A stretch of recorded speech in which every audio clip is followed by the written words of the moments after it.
Satana traveled for 2,400 years before finding an inhabitable planet. Get out of town, kid. And don't come back. Never. This world, Earth as it was called, was always changing. Its people were always changing. This, to the Earthlings, was intolerable. No measure of self-control could soften its effect. He couldn't let them take that which gave him meaning, so he sent it away in the vain hope that the Earthlings would show him mercy and understanding. Would you like a cup of hot tea? I don't know what happened with you, or with your accident, or with your life, but I want you to stay. No one's ever gonna find that guy. It's taken care of. He had it coming.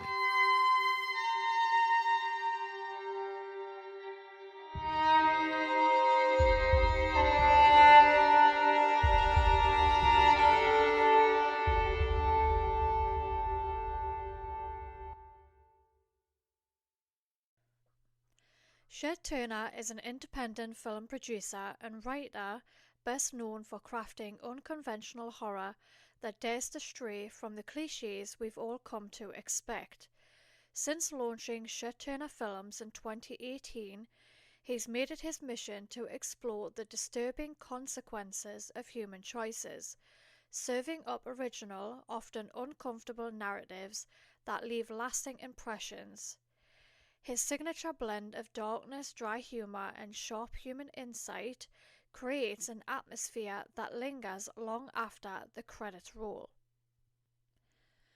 Visually, Turner's films are elevated by professional-grade tools like Red Cinema cameras, delivering stunning high-definition clarity that brings his chilling stories to life. But Chet's creativity doesn't end with horror. He's produced music videos for bands like The Promise of Plague and reimagined literature classics such as The Modernist Take on Oscar Wilde's Solemn. And most recently, he's made bold new moves with two gripping dramas, Agamemnon, is that how you say it? Agamemnon, a raw retelling of the Greek tragedy, and Slice, a disturbing collection of stories revealed at a sobriety meeting where men confess to sacrificing their manhood for fame or addiction. Slice is now streaming on Amazon Prime and KO's TV, so the links will be in the description. So thank you, Chet Turner, for allowing me to do this interview. I really appreciate it. So what drew you to Oscar Wilde's work as a source material, and how do you see his stories resonating with modern audiences? That's a good question. I think Oscar Wilde's writing is timeless and it captures things that are universal. They were universal 100 years ago and are still very true today. In Salome, we have a King Herod, a drunken, incompetent boss, his scheming wife, and a privileged and very entitled daughter. So I don't think those characters have exactly disappeared in our era, and it's made the adaptation relatively easy. Wilde's writing blends wit and deep critique. How did you preserve the tone in your adaptations? Well, that's we have a simple answer for that. We used Oscar Wilde's play virtually verbatim. So all of the dialogue that you're talking about with the wit and deep critique, etc., are all there. We only eliminated about 10 lines, mostly historical and biblical references that modern audiences would not get. So it's all there. And, so we really did not change much, and we preserved these characteristics of Wilde's play. Which of your Wilde-based films was the most challenging to adapt, and what made it stand out? As I'll explain later, although we had, when I had talked to you earlier, we did have an intention to do other Oscar Wilde plays. I'll explain that in a bit. Salome is the only one that is completed and distributed. Um, and again, I don't think it was challenging to adapt. I come back to the timelessness of Oscar Wilde's writing and the clarity and its uh, relevance to modern audiences. Did you find yourself relating personally to any of Wilde's characters or themes during the filmmaking process? In Salome, I think the Syrian guard is a character that I relate to, and I think a lot of people can. He's madly in love with someone who has absolutely no interest in him. And I think a lot of people, I know I've been in that situation. I'd also like to point out that Garrett Murphy's portrayal of that character is one of the really strong points of the film. You've produced an impressive lineup of short films: Amy, The Best Corner in Town, Paying Up, Ready Cash, and more. Which of these stories felt most personal to you? Again, I'd like to emphasize that I don't do anything that's autobiographical. I take inspiration from the European filmmakers who came here in the 1930s fleeing fascism. They didn't write about ghettos or um, oppression in Europe. They turned a sharp outsider's eye to American society and produced some really brilliant films. And I think that there's been too much emphasis on autobiographical work or autobiographical elements. And frankly, everybody's story is not that interesting. I know that sounds terrible, but it's true. And for example, I am not involved in death metal music like our film Into the Fold. I'm not into the drug culture, as in Paying Up or Ready Cash. Um, so again, I think that looking at stories where you don't have experience, I think can give you a good outsider's eye. Again, I hope that doesn't sound too awful or snobbish. Into the Fold earned Best Horror Short. What inspired its concept, and what do you think made it stand out on the horror festival circuit? I think Into the Fold is a good example of our trying to make horror films without using vampires, zombies, supernatural creatures, or the usual horror trope of the summer camp or the serial killer. It's a film that derives its horror from simply a poor decision that a rather desperate man makes. And without gore, it's deliberately a subject that would make a lot of people very uncomfortable. And I think that was its success. And again, the acting and the very good direction by Nicholas Iway definitely contributed to that win. Agamemnon is now streaming on Foursome TV. How did that project come together, and what's it like seeing your work reach streaming audiences? Well, Agamemnon was definitely a very difficult production. Um, we had an agreement with the estate of Ted Hughes, the poet laureate of Great Britain, who had done this translation, and we could not change a single word under our agreement, which turned out to be very. At first, as the producer, I really hadn't realized how difficult that would be to have no flexibility. It's a beautiful translation, and of course, we wanted to respect it. And then all sorts of other things happened, including the unexpected death of the actor who was to lead the chorus. the actress playing Clytemnestra quitting after 2 days of filming, a COVID outbreak, and other problems. But I have to give the director, uh, Gabriel Hannon, tremendous credit for getting through this, and the cast stuck with it, and the film got completed despite all of these problems.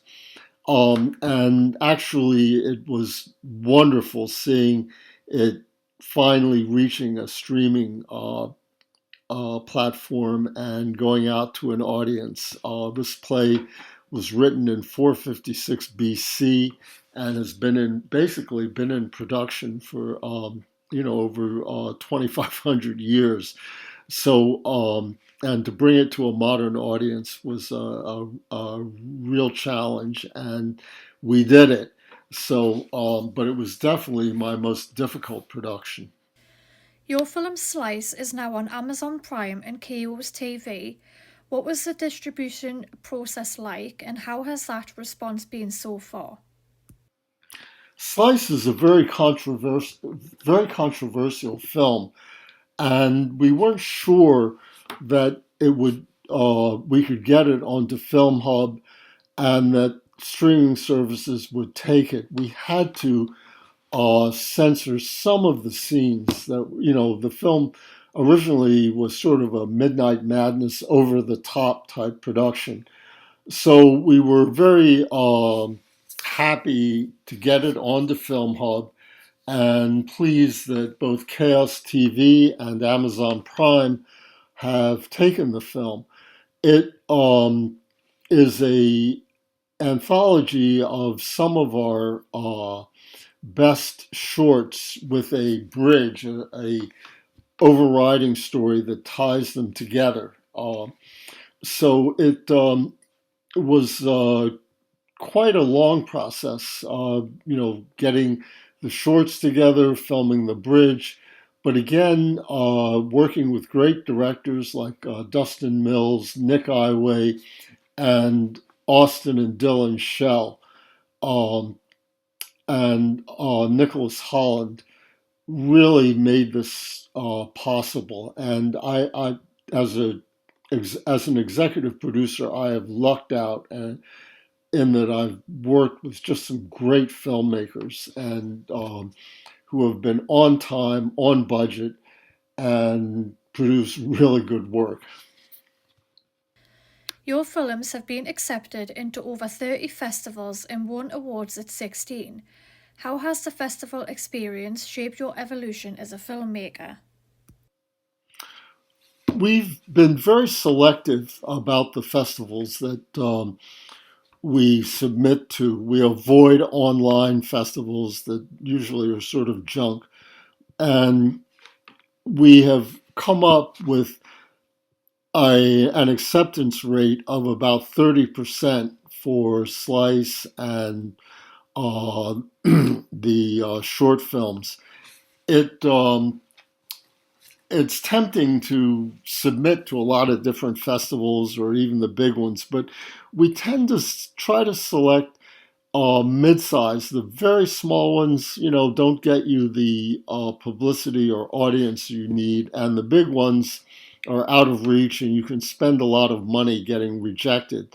So we find that mid-level festivals seem to be the winning strategy for us.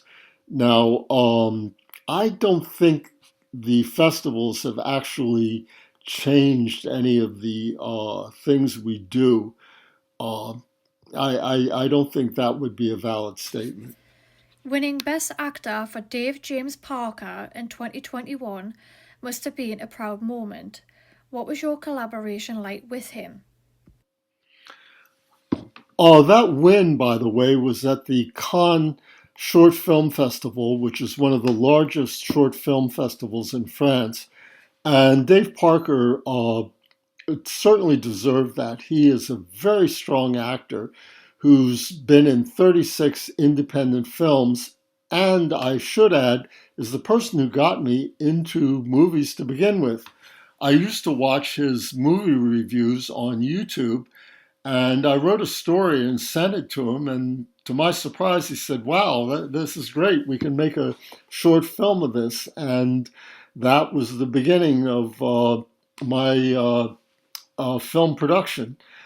The other thing is, Dave's a great looking guy, and Dustin Mills, the director who worked with us on two short films, tends to photograph him at about 15 degrees below the plane of the eyes. And this emphasizes his eyes and mouth, it de emphasizes the nose, and is very flattering. Although, frankly, Dave is even better looking in person than he is on film, and one of the nicest persons I know in the film industry, and I'm not alone. Everyone else sings his praises. He's worked with just a number of independent directors, and he's very professional, knows his lines, and really works very hard. So I was delighted when he won that award. How do you approach each project to ensure it's festival ready while still staying true to your creative instincts? Well, actually, I'm not sure we really think that much about festivals when we're producing. We think more about streaming services, the quality control process, the requirements for placing films on streaming services. So I don't think that really um, is something that we think about. Festival ready. I think streaming service ready, and that makes it festival ready. So I think that would be the answer there. Do you consider yourself a genre filmmaker, or do you gravitate more toward theme and character regardless of genre? I think I'd have to consider myself a genre filmmaker because Agamemnon and Oscar Wilde's Salome have elements of horror in them. I guess maybe I've just got a dark streak. And Slice is obviously a horror film. So I think I gravitate toward dark stories. I don't know. Maybe something's wrong with me, but the audience seems to like them. And, we've done very well with them. The streaming service likes them. So, and within those, we've been able to develop interesting characters. So, yeah, I think I would definitely consider myself a horror producer. What filmmakers, past or present, have influenced your storytelling style? I think Billy Wilder and Roman Polanski are the two filmmakers that have influenced me most. Billy Wilder, as I mentioned, as an outsider who came to this country and uh, gave a sharp view on American society, um, is definitely something I've always wanted to imitate. And Roman Polanski was one of the first European directors that I really got into and uh, was blown away by his film Repulsion, which I saw when it first came out in France. All those years ago, I was a student, college. I did my part of my college years in France, and I had seen mostly Hollywood. I had seen only Hollywood productions until that time, and his film Repulsion with Catherine Deneuve just blew me away. It was so different, so fresh, and so frightening. I thought, gosh, I one of these days I'm going to do something comparable. So I think that those two, Billy Wilder and Roman Polanski, are definitely the people who've influenced me. How do you decide which stories to tell? What has to be present in a script or idea for you to pursue it? To be honest, budget is the overwhelming factor that decides the stories that we can tell, not the ones we want to tell. But we usually vet our budgets at about $900 to $1,000 per minute of finished edited film, and absolutely cannot go over that. So that is the major, I know it sounds very unartistic, but that is the major factor that we have to look at. Now, as I mentioned earlier, we also always want to do things that people have not seen before.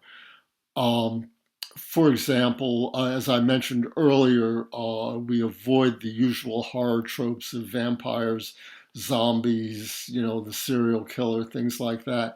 And basically, even the classic films we've done, such as Agamemnon and Salome, the major element are poor decisions that people make and their consequences.